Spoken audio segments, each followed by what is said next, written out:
کہ حق پائمال ہو، باقی لوگ تماشائی بن جاتے ہیں، آل رسول تماشائی نہیں بنتے۔ ان آل رسول اسی وجہ سے باقی امت سے ممتاز ہیں کہ آل رسول اور باقی امت میں فرق میدان میں لوگوں نے آنکھوں سے دیکھا کہ حق پائمال ہو، باقی لوگ تماشائی بن جاتے ہیں، آل رسول تماشائی نہیں بنتے۔ ان کے لیے جائز نہیں ہے تماشا دیکھیں پائمالی کا، ان کے لیے یہ روا نہیں ہے کہ وہ بھی خاموشی کے ساتھ دوسروں کی طرح ہو جائیں کہ حق پائمال ہوتا ہے تو ہمیں کیا، ہمارا تو گھر چل رہا ہے، ہماری نجی زندگی گزر رہی ہے، ہم تو امن و امان میں ہیں، ہمارا کاروبار محفوظ ہے، ہماری آمدن محفوظ ہے، اس وجہ سے ہمیں کیا ضرورت پڑی ہے بہت بولنے کی یا کسی کے خلاف آواز اٹھانے کی۔ وہی دین بنو امیہ کا آج تک تسلسل سے جاری ہے۔ وہ دین کتابوں میں چلا گیا، وہ دین علماء کے درسوں میں تبدیل ہو گیا، وہ دین روایتیں اور حدیثیں اس کے مطابق بنوا لی گئیں، اس کے مطابق خطبے لکھوائے گئے، اس کے مطابق نصوص بنوائی گئیں، اور اس کو باقاعدہ ایک نظام بنا کر رائج کر دیا گیا، پھیلا دیا گیا کہ جتنا بھی ظلم ہو، جتنا بھی حق کشی ہو، آپ اپنی رسومات میں لگے رہو، آپ اپنی عبادات میں لگے رہو، آپ اپنی نجی زندگی میں لگے رہو۔ اور وہ آج بھی رویہ ہمیں اسی طرح سے نظر آتا ہے۔ لیکن اللہ کے نظام میں بنیاد حق ہے۔ امیر المومنین علیہ الصلوۃ والسلام کو حکومت جب ملی، امیر المومنین کی مشکلات خود اپنی وجہ سے تھیں، امیر المومنین کی وجہ سے تھیں، اور یہ اس وقت کے تجربہ کار سیاستدانوں نے امیر المومنین کو متوجہ کر دیا تھا کہ آپ کے لیے کیا حالات بننے والے ہیں۔ خصوصاً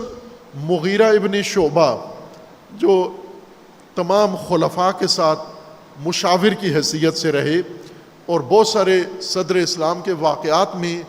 ان کی مداخلت تھی۔ یزید کی جانشینی کے لیے یزید کے باپ کو اسی شخص نے قائل کیا، اسی شخص نے منوایا کہ آپ اپنے بعد کے لیے لوگوں پر معاملہ امت پر چھوڑ کے نہ جائیں، بلکہ اپنی اولاد میں یزید کو، معاویہ نے کہا یزید کو کون مانے گا، یہ تو بد کردار ہے، نافہم ہے، تو اس نے کہا کہ نہ، آپ کرو گے تو مان لیں گے۔ اور پھر معاویہ نے اسی کو، مغیرہ ہی کو یہ امر سونپا کہ اس کے لیے میدان ہموار کرو، اور یہ شخص، اس نے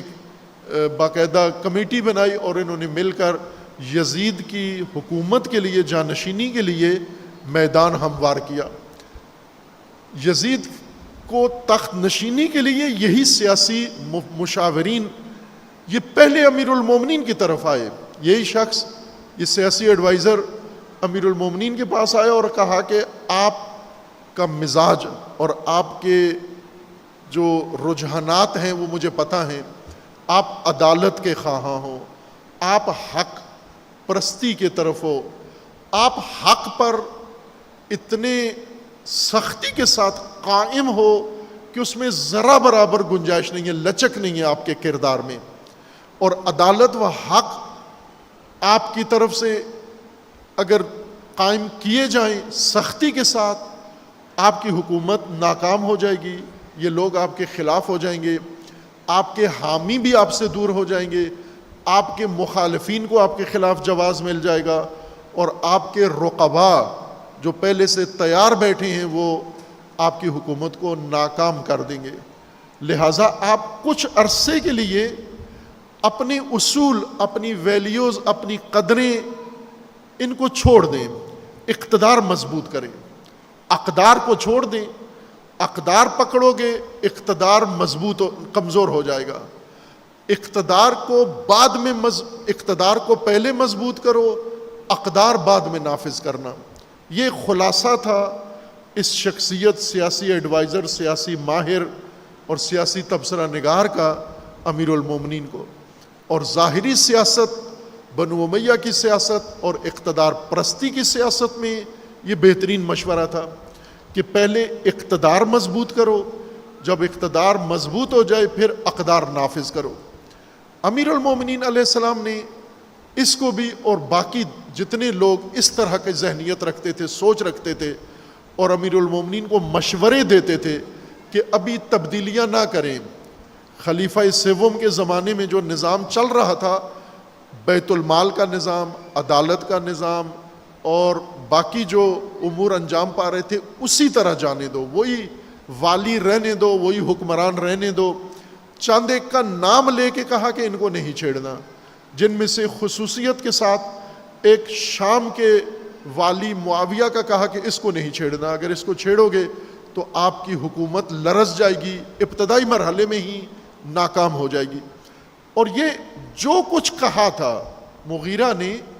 وہ منہ بے منہ ایسا ہی ہوا۔ امیر المومنین نے اقتدار سنبھالتے ہی اقتدار مضبوط کرنے سے پہلے اقدار قائم کی، اقدار کا نعرہ لگایا۔ پہلا جو صدارتی خطبہ دیا پہلے دن کا خلیفہ بنتے ہی، وہ خطبہ نہج البلاغہ میں موجود ہے، اور امیر المومنین نے فرما دیا کہ بیت المال جو بھی ناحق جس نے جس دلیل سے لے لیا ہے میں اسے واپس لوں گا، حتیٰ اگر وہ دلہنوں کا جہیز بن چکا ہے تو میں وہاں سے بھی اس کو واپس لے کر آؤں گا۔ اور امیر المومنین نے پہلے دن ہی یہ کام کر دیا کہ مدینے کے اندر اور خصوصاً دارالامارہ میں جو حق جو بیت المال تھا وہ سارا لسٹ بنائی، فہرستیں بنوائیں کس کے پاس کتنا ہے، ہر ایک کی فہرستیں بنوائیں، چونکہ وہاں لکھا ہوا تھا بیت المال کے رجسٹر میں لکھا ہوا تھا کہ کس کس نے کیا کیا لیا ہے۔ امیر المومنین نے اس کو آڈٹ کیا اور دیکھ کر نام پڑھے اور کہا کہ ان کے پاس اتنا بیت المال ہے، یہ واپس ہوگا۔ یہ اب ظاہر ہے ان لوگوں کی ہوائیاں اڑ گئیں، ان کے رونگٹے کھڑے ہو گئے، ان کے لیے نیند حرام ہو گئی کہ یہ سب کچھ جو ہمارے پاس ہے، یہ اونٹ، یہ گھوڑے، یہ جائیدادیں، یہ استبل، یہ باغات، یہ سب کچھ ہم سے لے لیا جائے گا، پیچھے کیا رہ جائے گا ہمارے پاس؟ اسی پر یہ سیاسی مشاور مغیرہ کہہ رہے ہیں کہ آپ یہ کام نہ کریں، اقتدار پہلے مضبوط کریں۔ ابھی اقتدار مضبوط نہیں آپ کا، چونکہ خلیفہ سوم جس حالت میں قتل ہوئے اور اس کے بعد بحران ہے، خلفشار ہے، تشویش ہے، سیاسی حالات، سماجی حالات، امنیت کے لحاظ سے مختلف بلاد اور مختلف شہروں میں اطمینان نہیں ہے، سکون نہیں ہے، اور ایسے میں آپ فوراً ہی عدالت شروع کر دیں، اس سے پہلے کہ لوگوں کو بیعت کروائیں آپ عدالت قائم کریں، لوگ گھبرا جائیں گے، اور یہی ہوا، لوگ گھبرا گئے۔ اور دوسری بات حق کا قیام، امیر المومنین نے فرمایا حق کا قیام ہوگا۔ اور امیر المومنین کے ساتھی جو امیر المومنین کے ساتھ مشاورت میں ابھی باقی تھے، کچھ تو امیر المومنین کی عدالت اور حق پرستی اور امیر المومنین کی حق محوری و حق مداری سے گھبرا کر امیر المومنین سے جدا ہو گئے، جنگ جمل شروع کر دی۔ کچھ نے جمل شروع نہیں کی لیکن علیحدہ ہو گئے، دور ہو گئے، اور کچھ امیر المومنین کے مخالف ہو گئے، کچھ مخالفین سے جا ملے، کچھ شام چلے گئے، کچھ مکہ چلے گئے، تقسیم ہو گئے یہ سارے۔ اور جو امیر المومنین کے ساتھ تھے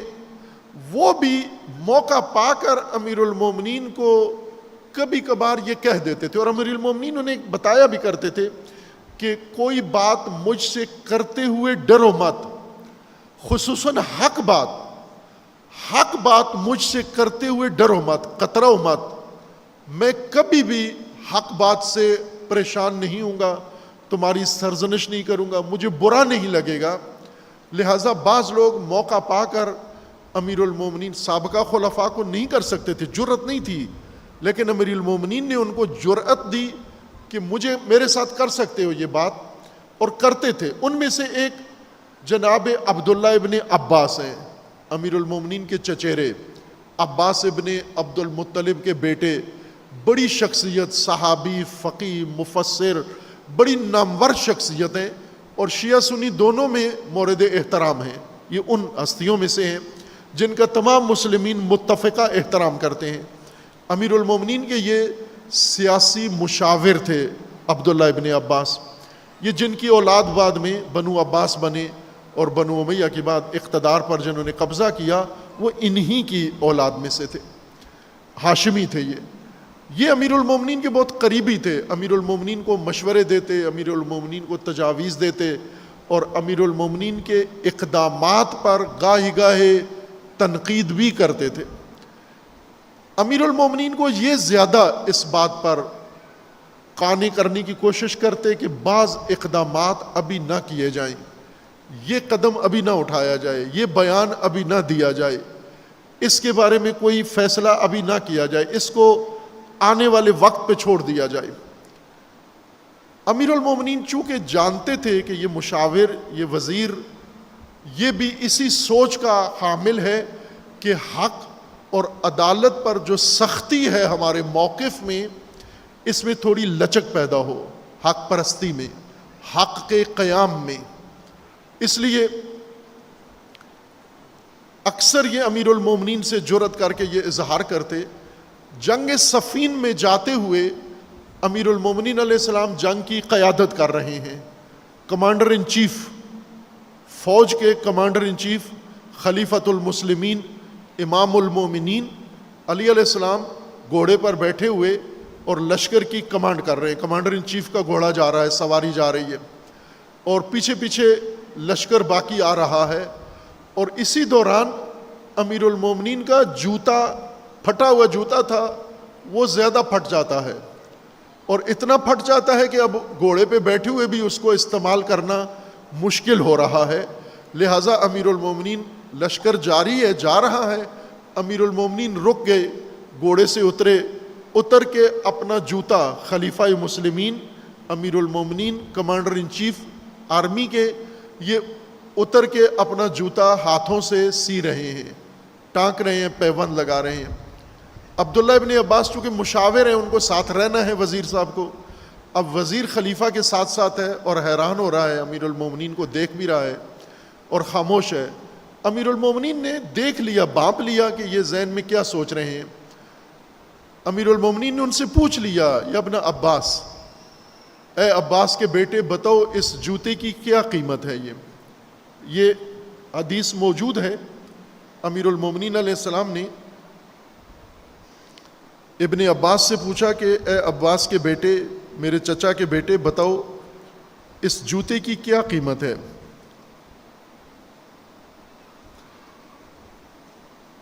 قال عبداللہ ابن عباس، دخلت علی امیر المؤمنین علیہ السلام بذیقار، منزل ذیقار میں، عراق سے جاتے ہوئے منزل ذیقار میں امام علیہ السلام رکے ہوئے تھے، وَهُوَ يَخْصِفُ نَعْلَهُ، اور امیر المومنین اپنا جوتا ٹانک رہے تھے، خلیفہ اپنے ہاتھ سے اپنا جوتا ٹانک رہا ہے۔ فقال لی، امیر المومنین نے عبداللہ ابن عباس کو، اپنے مشاور کو دیکھا اور کہا کہ ما قیمت هذا النعل، اے ابن عباس بتاؤ اس نعل کی، میرے جوتے کی قیمت کیا ہے؟ فقلت، تو پہلے تو اس روایت میں انہوں نے فوراً کہا کہ اس کی کوئی قیمت نہیں ہے، دوسری روایت میں ہے کہ انہوں نے معذرت چاہی کہ مجھ سے نہ پوچھیں اس جوتے کی کیا قیمت ہے، چونکہ اگر میں نے صحیح بتا دیا تو بے حرمتی نہ ہو جائے آپ کی اور جوتے کی، اور اگر میں غلط بتاؤں تو بھی غلطی ہو جائے گی، اگر میں کہوں کہ یہ بہت قیمتی جوتا ہے، اس جیسا جوتا دنیا میں نہیں ہے، تو وہ غلط بیانی ہو جائے گی۔ لہٰذا انہوں نے معذرت کر لی، سیاسی بھی تھے، اور سیاسی آدمی سوچ کے تول کے بولتا ہے، تو انہوں نے کہا کہ بہتر ہے مجھ سے رائے نہ لیں۔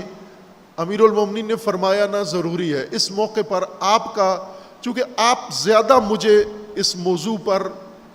پوچھتے ہو، بتاتے ہو، تنقید کرتے ہو، میری عدالت پرستی، عدالت محوری، عدالت مداری اور حق مداری پر آپ کو زیادہ اعتراض اور سوال ہوتا ہے،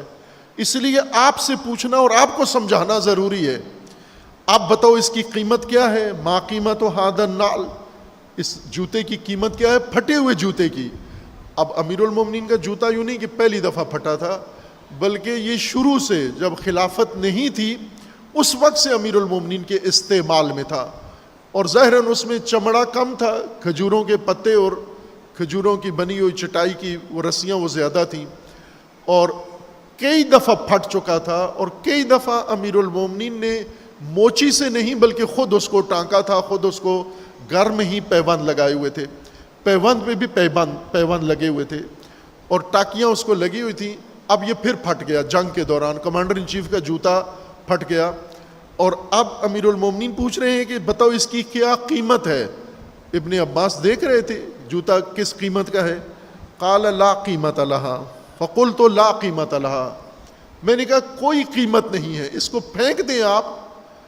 ننگا چلنے والا جس کے پاؤں پہ چھالے ہیں وہ بھی یہ نہیں اٹھا کے پہنے گا، کیونکہ یہ اتنا آرام دہ جوتا ہے نہیں ہے.